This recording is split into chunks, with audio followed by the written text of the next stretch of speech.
unité de gériatrie aiguë, qui est le cœur de l'activité de ce secteur, a été complètement modifiée pour en faire un secteur Covid+, dédié aux personnes âgées de plus de 75 ans non réanimables. L'accueil des patients Covid+, s'est organisé sur les 15 derniers jours de mars de façon à pouvoir accueillir au total 41 patients. Ce secteur est divisé en 3 maisonnées qui sous-divisent l'ensemble du service.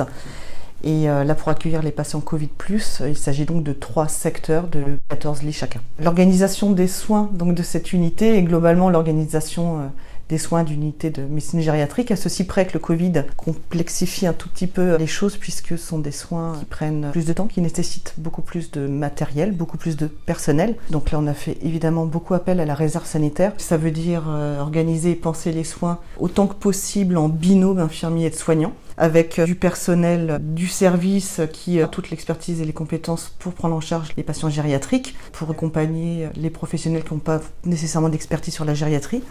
Et ensuite, d'un point de vue respect des mesures d'hygiène, l'organisation des soins a été pensée de telle façon à limiter le plus possible le nombre d'allers-retours dans les chambres et puis surtout penser les soins très en amont pour respecter au mieux toutes les mesures barrières et les mesures de protection. Étant étudiante infirmière en 2e année, j'avais mon stage qui était prévu en UGA à Corentin-Selton. Le service s'est transformé en service de Covid-19 non réanimable.